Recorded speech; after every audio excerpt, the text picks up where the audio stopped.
Assalamualaikum dan salam sejahtera. Kembali lagi kita dalam podcast siri kedua, bicara berkenaan dengan Nordin Hassan. Dan pada kali ini kita akan membincangkanlah sedikit karya-karya terutamanya drama dan cerpen yang dihasilkan oleh Nordin Hassan. Baiklah, memang drama beliau ni memang sangat sinonim lah dengan drama berunsur ketuhanan, falsafah dan persoalan kemanusiaan. Banyak karya beliau ni mengajak kita penonton sebagai penonton dan pembaca berfikir secara lebih mendalam, sebab beliau ni banyak menggunakan benda-benda sekeliling sebagai cerminan simbol kepada masyarakat kita lah. Dan seterusnya kita akan mengupas dengan lebih lanjut 5 karya penting beliau. Contohnya Bukan Lalang Ditiup Angin, Cindai, Anak Tanjung, Jangan Bunuh Rama-Rama, dan juga satu cerpen beliau iaitu Balada Angsa Hitam. Sebelum kita menelusurilah karya-karya Nordin Hassan ni, kita berkenalan sedikit dengan tokoh kita ni, Nordin Hassan. Mana tahu kita punya penonton lupa. Sebab sebelum ni kita sudah terangkan pasal Nordin Hassan, tapi kita terangkanlah sikit. Di mana Nordin Hassan ni merupakan seorang penulis skrip drama dan juga cerpen yang menerapkan nilai-nilai manusia, nilai agama pun ada, dan juga menerapkanlah tradisi masyarakat Melayu itu sendiri. Ya, betul. Beliau ni memang banyak menghasilkan drama pentas yang kaya dengan simbolisme yang mencerminkan masyarakat kita. Bahkan beliau ni memperkenalkan konsep teater fitnah. Teater fitnah ni teater yang membongkar kebenaran di sebalik kepalsuan manusia. Betul tu Farah. Dan apa yang lebih menariknya mengenai penulis ini, dia akan penulisannya bukan sahaja berfokuskan kepada hiburan, tetapi ianya juga mempunyai unsur sosial, spiritual dan juga perjalanan batin manusia. Kita mulakanlah macam tadi yang Maira sebut, kita ada juga cerpen Bukan Lalang Ditiup Angin, betul. Okay, judul pun kita sudah tahu. Nampak dia memperlihatkan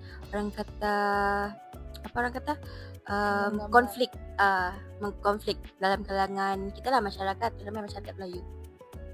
Ya, drama ni memang menyimbolkan juga, dia menyimbolkan keteguhan prinsip seseorang. Watak-wataknya juga melalui situasi yang menguji pegangan hidup mereka.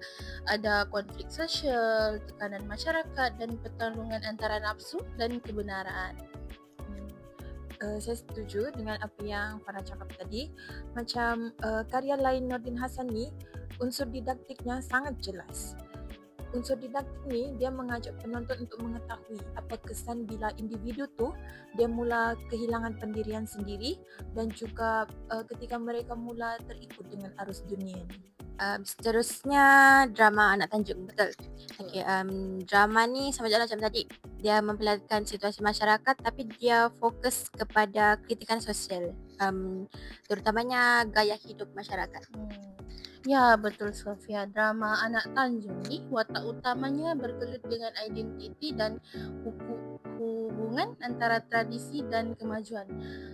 Konflik ni jadi apabila masyarakat kita semakin hanyut mengejar materialisme dunia. Seterusnya drama ini dia mempunyai kekuatan yang tersendirilah. Kekuatan ini kita dapat lihat bila Nordin Hassan menekankan penggunaan bahasa puitis dan juga unsur alam. Contohnya air, ombak dan juga tanjung. Dan unsur-unsur ini dia digunakan untuk menggambarkan apa itu konflik dalaman manusia. Ya, betul-betul. Nordin Hassan ni memang banyak menggunakan bahasa dan simbol untuk menggambarkan masyarakat kita lah.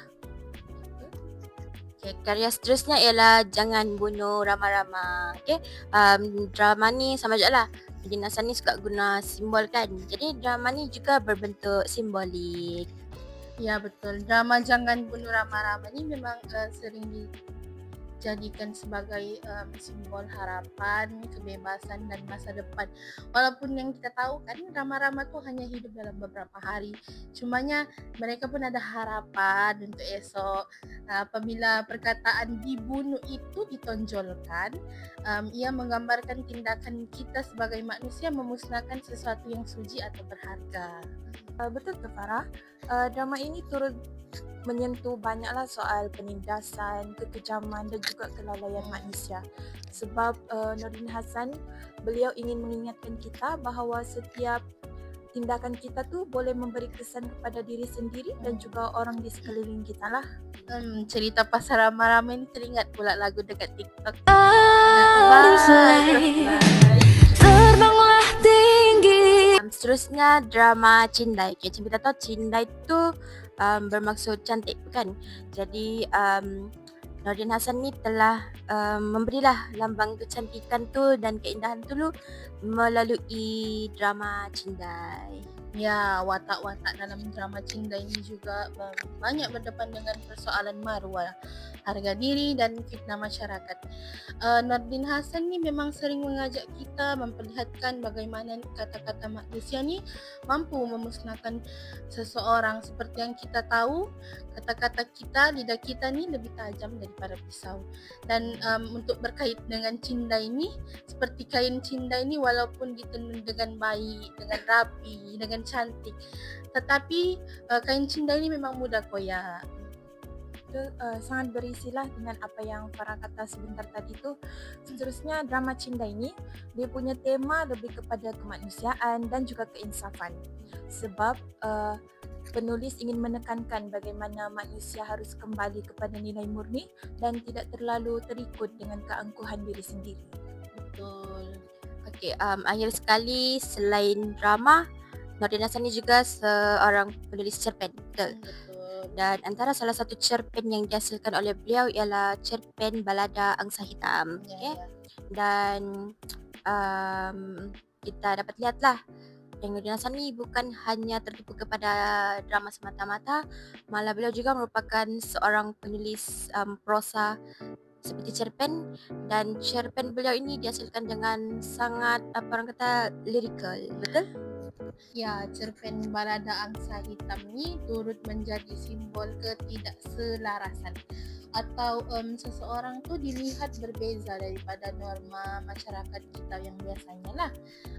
Cerpen ni juga menggambarkan bagaimana masyarakat selalu menghukum pihak yang tidak tumbuh sesuai dengan acuan yang kita mahukan. Baik, seterusnya cerpen ini telah mengetengahkan tema aliensi, prejudis dan juga pencarian makna hidup.